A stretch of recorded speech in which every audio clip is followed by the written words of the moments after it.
Hello, everybody.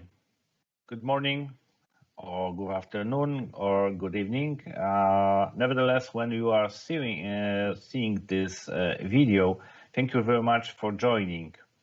My name is Ernest Czermański. I'm the professor of the University of Gdańsk, and I'm working at the Faculty of Economics.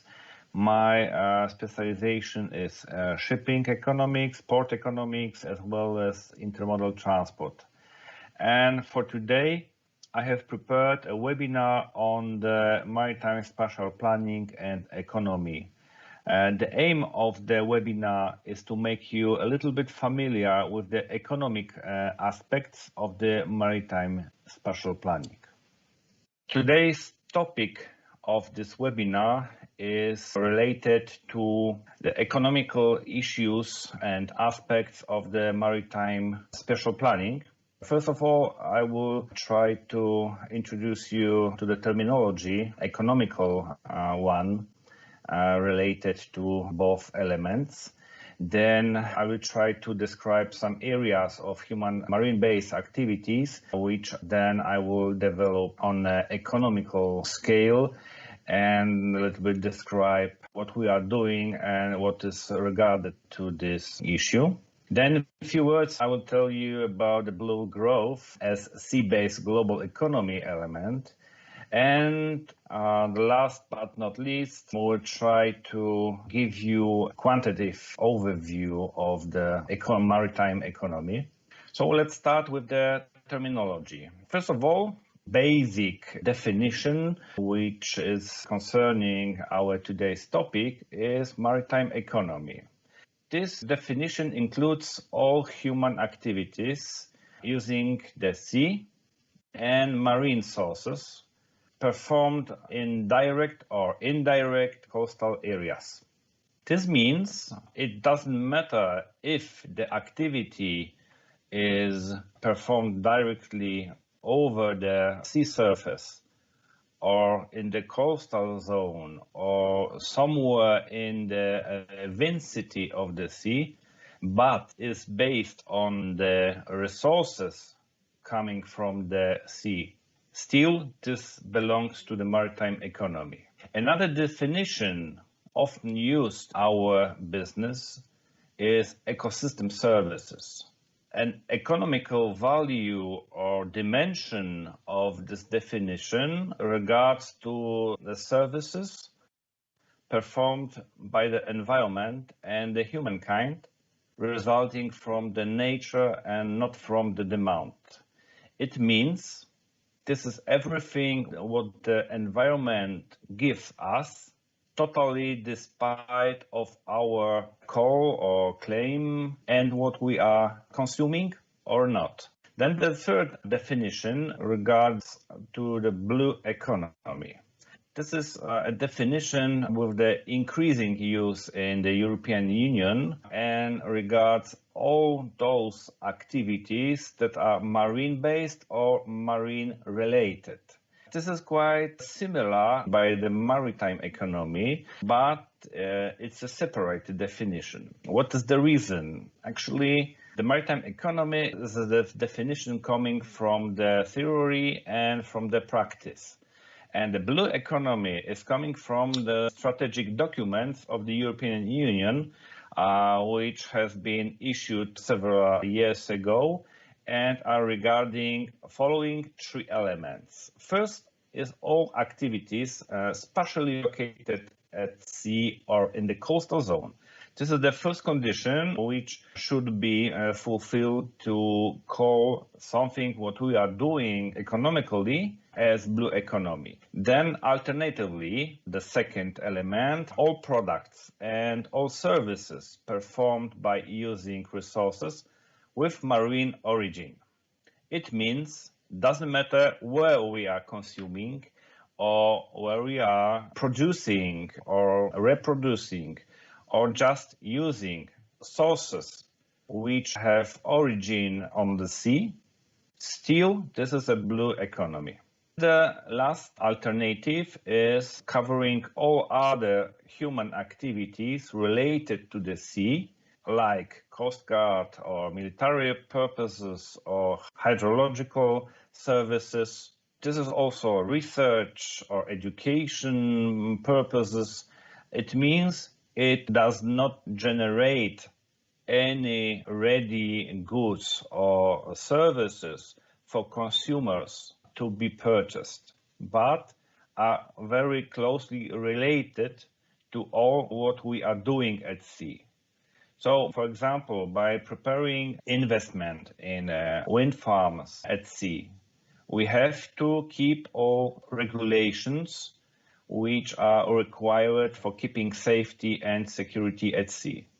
And despite of our service or our construction investment, still there should be administration who manage the area, who control our activity, who is controlling the whole vessels traffic at sea, etc. So many other elements which are accompanying to the maritime business. These are also included due to the EU definition and strategy to the blue economy. Concluding this element, despite of the activity type, the crucial issue is to keep the sustainability between the economy and the environment. So everything what we are doing at sea, production of food, production of energy, or just transportation activities and services, or port throughput, or any other kind of our activity should keep the sustainability for the future. It means directly it has to ensure the same level of availability of all sources for the next generations, what we are already expiring. The problem of maritime economy and blue economy is actually a kind of approach. So I have selected two different approaches to the maritime economy, and next I would like to explain you where is the difference, because it depends on what we are planning in the future and what is the reason we are using several definitions. The European Union tells us the maritime economy is an integrated structure including all types of activity related to sea or ocean and their coastline, of course. In addition, it includes also all other land-based activities, but crucial, supporting above-mentioned ones when directly or indirectly related, but essential or crucial and inseparable for their functioning. What does it mean, actually? Everything what is necessary for our maritime core business, but is done in the hinterland of the sea, despite of the distance, it might be 50 or 500 kilometers from the coastline. Still, this is a subsector of the maritime economy and should be treated integrated. Then the second approach is presented by the OECD, which has acquired a large experience in describing and analyzing the maritime economy. And their definition of maritime economy includes both ocean-based industries as well as assets or goods or services of marine ecosystems. On the graph, you can see how it's merged into one ocean economy, because they are using also an additional definition like ocean economy to underline the global character of the sector. And marine ecosystems are very dependent to each other, where actually our human activity has a huge impact on the marine ecosystems. And in the opposite, also marine ecosystems give us a lot of different opportunities to develop our economical activity. OECD has prepared documents and analysis. They are describing a lot of different types of activities performed by the human on the sea. And all these after several years of being analyzed, have been divided into two general segments. First segment has been called established industries. What does it mean? These are all sectors of marine economy which has a quite long tradition, has a huge experience, involve a lot of employees, involve a lot of investments, and is already regulated by several international or national legislation acts. What are these activities? First of all, this is transshipment and warehousing and storage and any other added value services which are offered in seaports to the cargo. And also in a seaport is offered vast item of services focused on maritime transport vehicles, I mean all vessels, as well as for all land-based transportation means like trucks, rail, wagons, inland waterway barges. The second area of activity belonging to the established industries are maritime agencies and forwardings. So this is a kind of supporting services offered by specialized companies to get the cargo on board on time, on set down and price, etc., under many conditions. Then the third one is supporting services to the shipping, delivering fuel, it means bunkering, or any other ship chandling services, delivering the crew on board or taking from board crew and bring them to the nearest airport, etc.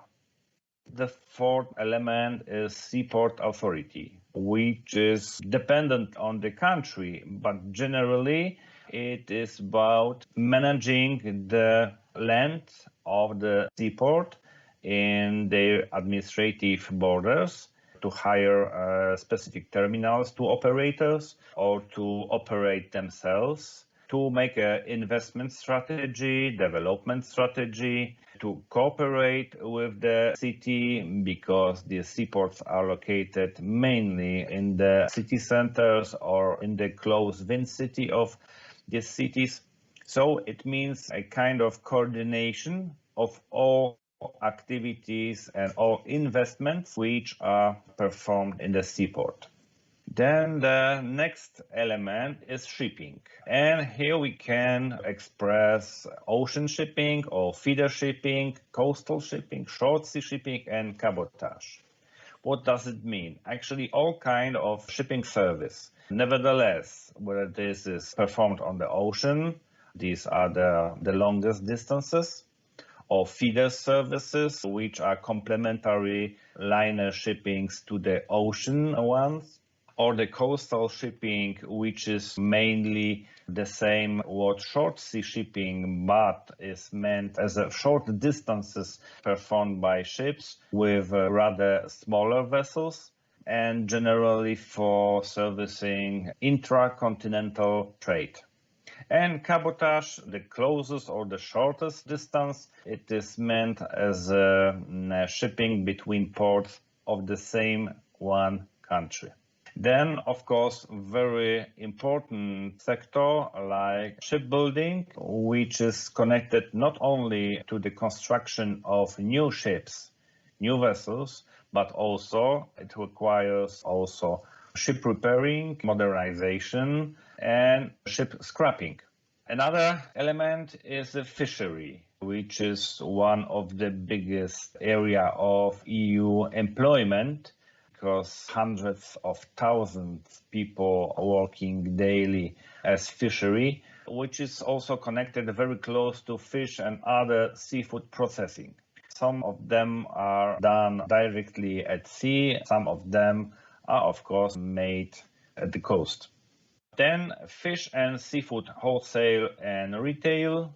It means generally trade of all products coming from the fishery. Then maritime research and education is quite important, especially nowadays element, because there's a huge capacity and huge demand for the research towards getting best knowledge where we have which kind of sources, which way should we use them regarding the sustainability, or in other words, how to keep the sources on the same volume or extension, but still to be able to make profit from using these sources nowadays. And last but not least, maritime administration, which takes care about the whole traffic and safety and security at sea, and obliges us to many different actions to keep this safety.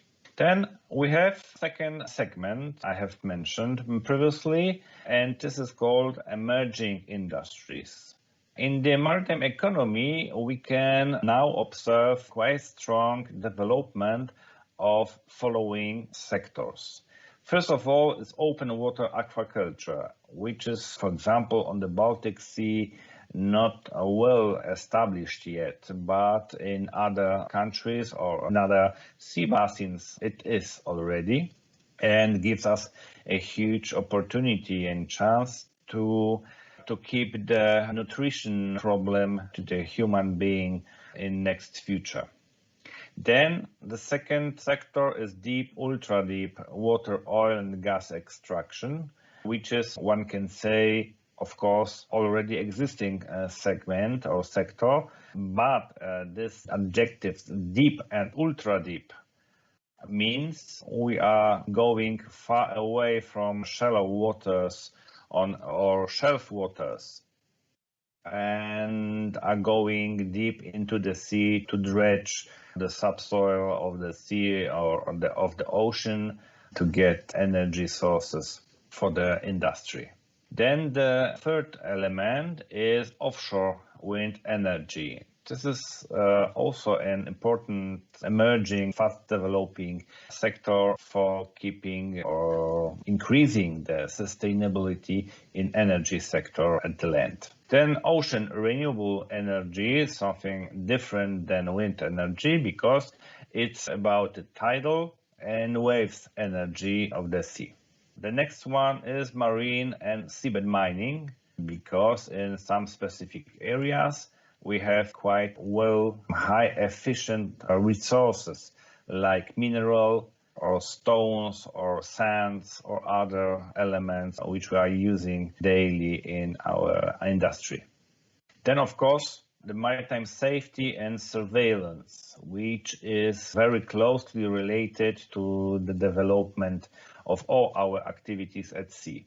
All have to keep in mind that increasing the density of stakeholders or sea users brings the risk of the higher risk of some maritime accidents, which we have to avoid, of course.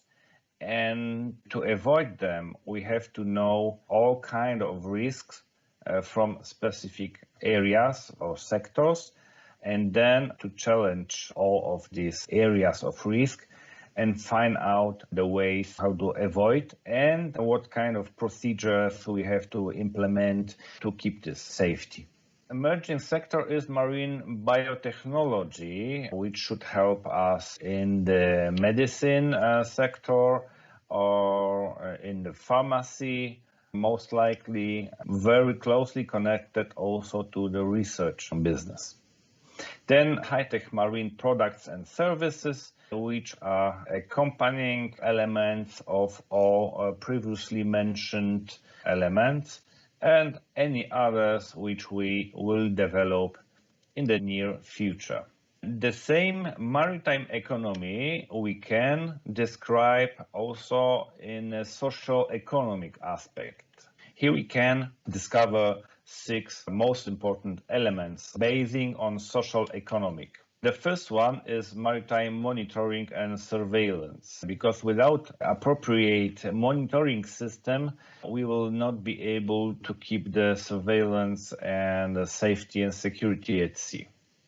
Then we have under this monitoring, of course, maritime transportation, maritime shipbuilding, then coastal protection, leisure, working and living at sea, energy and raw materials, which are sourcing from the seabed, and last but not least, food, nutrition, health, and ecosystem services. So, as you can see, all of these elements has been separately treated previously in section of maritime economy sectors. But if we want to take a look at the same economy, but from the social aspect, we will, of course, have to make it via 6 different platforms. In the definition of maritime economy, often used sentence is ocean-based industries. What does it mean? OECD has listed 10 of such industries. First of all, is maritime and coastal tourism. Then offshore oil and gas extraction, port activities, maritime equipment production and delivery, fish processing, offshore wind energy, transportation, shipbuilding and repair, industrial capture, fisheries, and industrial marine aquaculture. These are ocean-based sectors which can we actually repeat in the second approach. And now I would like to move to the European Union Blue Growth Strategy. I know there is a lot of information so far in internet to be available or in other resources. Just want to underline why also the EU has been issued special strategy dedicated to the blue economy. Here the sectors in the blue economy selected by the EU is also using the same criteria and list separately established subsectors as well as emerging subsectors. What is understood in the established blue sectors? All marine living sources, marine non-living resources, marine renewable energy, port activities, shipbuilding and repair, maritime transport, and coastal tourism. So you can see actually most of them are repeated from the OECD. Why do we have to our own strategy? Just to keep all the next regulations which are issuing by the Commission, by the European Parliament, to keep the main direction of our development, I mean the sustainable development. In the nomenclature of EU, the blue economy consists of 2 alternative segments. Marine-based activities, which is including all activities undertaken in the ocean or sea, as well as on coastal areas, such as marine living resources, marine minerals, marine renewable energy, desalination, maritime transportation, or coastal tourism.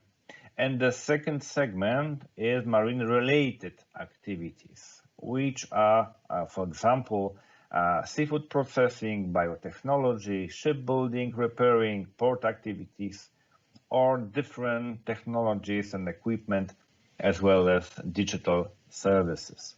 The detailed structure of the blue economy you can see on the graph. I do not intend to read everything what is here, just the one very important conclusion from the graph.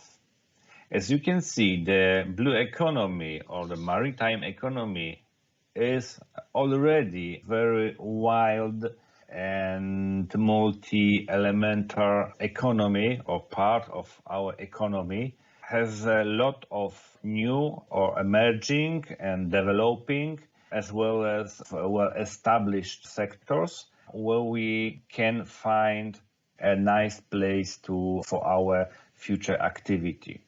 And here on the other figure, you can see the structure of the emerging sectors of the blue economy.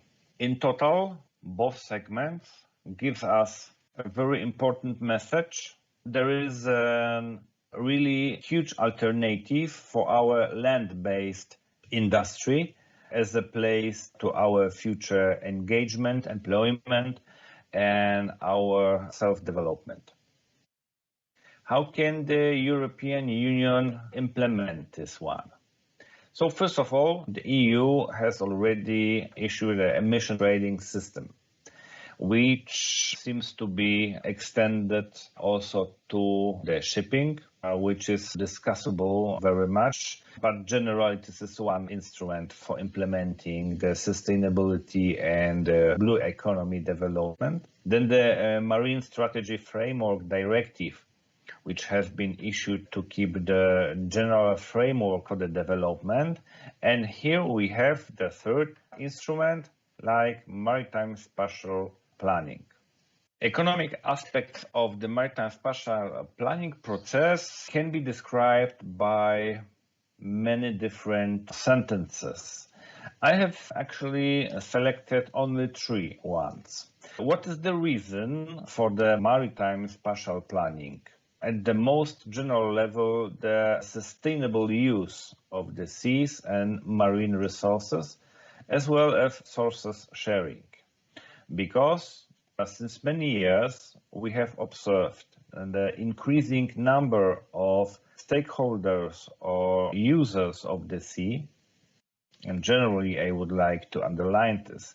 This is not the area or the space of the sea, but this is also everything what is included in the water of the sea, or is lying on the seabed, or is under the seabed in the subsoil of the ocean or the sea.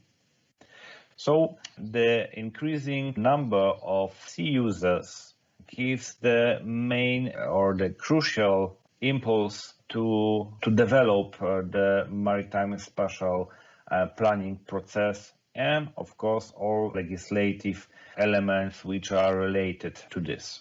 Then the sea area value for sectors and stakeholders should be somehow evaluated and somehow presented, and then we have to keep the methodology of evaluating the sea as a general, because we can how much it costs 1 square kilometer of the sea, separately for the shipping company, for a wind farm, or for oil or gas extraction. But how can we do it?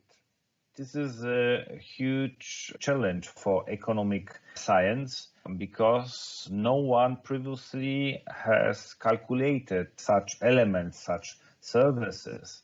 And this everything, just to repeat from the very beginning, is ecosystem services. And then the third element, administrative issues emerge to the investors. Because if we implement any different regulations, directives, or other kind of legal acts, it implements at the same moment some obligations to everyone who wants to join to sea sharing or sea space using. What are the economic consequences then of the maritime spatial planning?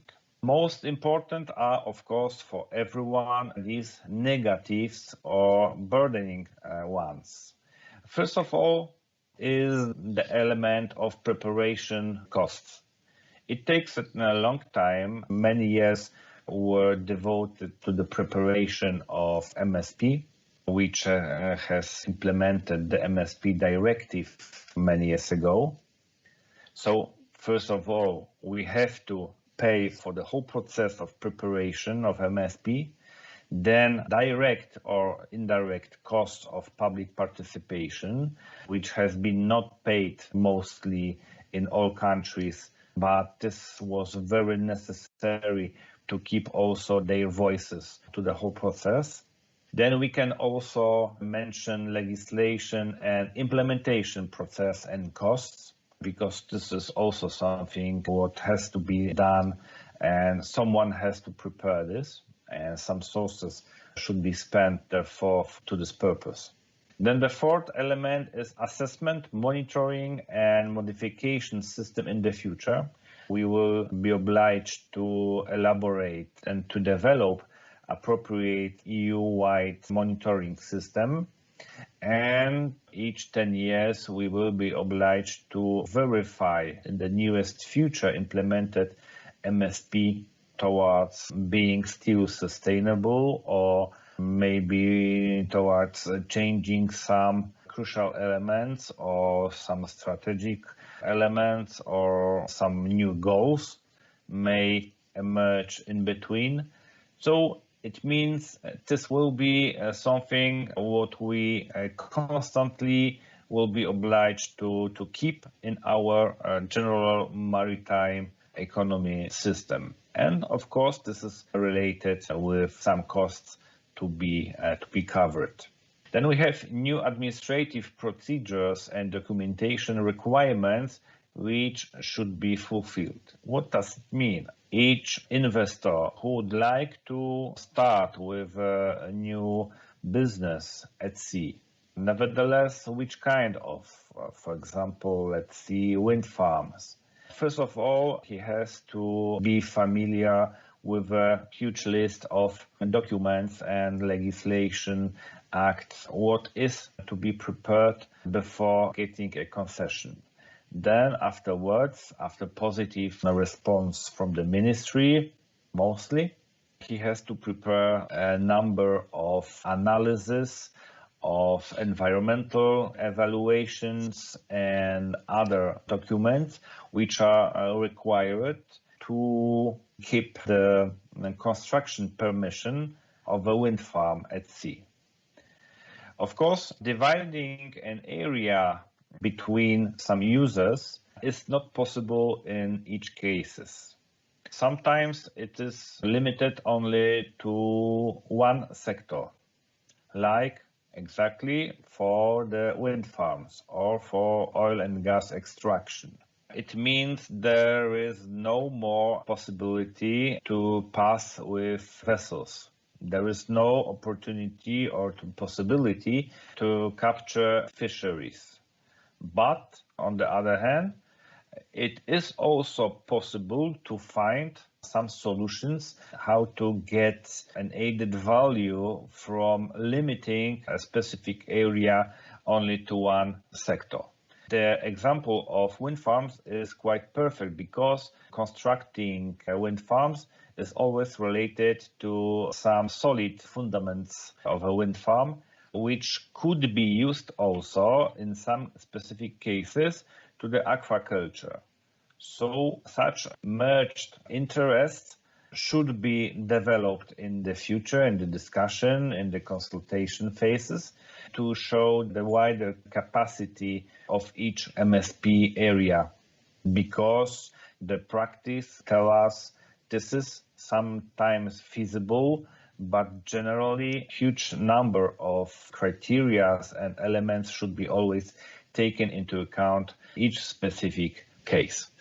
Establishing or limiting a specific sea area only to one user indicates, of course, for all other investors or beneficiaries is forbidden to use the same area, which is actually always a problem of being not only sustainable, but being also fair in the business. This is what I would like to underline, this excluding other users from some areas at sea, or even other services that could be delivered by the ecosystems in that area, has always an own cost, which is called an alternative cost.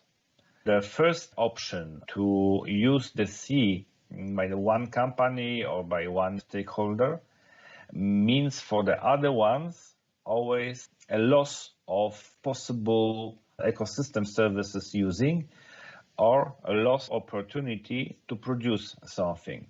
There should be always kept in mind the general rule that the alternative cost mustn't be higher that the income coming from the current using of the sea. In other words, gains by, for example, establishing wind farms should be higher than losses of potential incomes of other maritime transport or maritime economy sectors taken or summarized in total. In that way, should be always established some specific areas at sea in the maritime spatial plan. And the second general rule for all is a fair criteria for the selection of specific areas. This is something what should be kept always. Then coming to the economical values of the MSP, I would like to underline that the several areas of economic consequences are very important to the European Commission. First of all, the employment, because the maritime economy gives a huge potential for development of employment. Then this will have consequences in personal and commercial incomes. And in the second round, I would say, this will result in taxes incomes by different types like VAT, personal income tax like customs or indirect or others kind of taxes, which of course all countries would like to always increase. Coming now to the basic information about the EU. 27 member states, almost 450 million of inhabitants, and 13.3 trillion of euro. This data is for 2020, without Great Britain, of course. What has been calculated, 40% of all EU inhabitants are living within 50 kilometers of the sea. So it means it looks like to be quite important part of the global economy.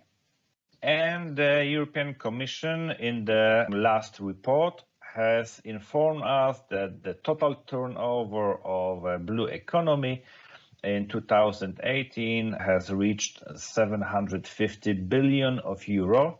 The same moment, the blue economy has generated 218 billion of euro of the gross value added. The profits of the business is quite high because these are almost 100 billion of euro, which means this is quite high profitable element of the economy. As I said previously, the blue economy as general is a good area to be employed. Nowadays, we have 5 million employees in this business, and this is also an area of high investment expenditures measured by 40 billion only in 1 year.